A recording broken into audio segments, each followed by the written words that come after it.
Hi everyone, ఎలా ఉన్నారు? అటు ఒక ఏరోప్లేన్, ఇటు ఒక ఏరోప్లేన్ మధ్యలో మనకు కనిపిస్తున్నది డ్రోన్ అనమాట. డ్రోన్ అంటే అన్మాన్డ్ ఎయిర్ వెహికల్ అనమాట.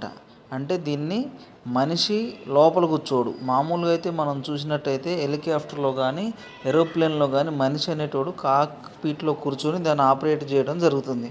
కానీ ఈ డ్రోన్లో ఏంటంటే మనిషి ఓన్లీ ఇలా కనిపిస్తున్న రిమోట్ సిస్టమ్ ద్వారా డిస్ప్లేలో చూస్తూ దాన్ని ఆపరేషన్ చేస్తారన్నమాట.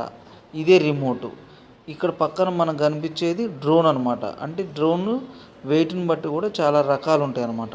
ఈ మధ్యకాలంలో మనం డ్రోను పెళ్ళిళ్ళలో వీడియోలు తీయడానికి ఉపయోగిస్తున్నాం. దాంతోపాటు మిరాకిల్ ఏంటంటే ఈ మధ్యకాలంలో ఒక వ్యక్తి ఒడ్లు ఆరదీయటానికి కూడా దీన్ని ఉపయోగించిందనమాట.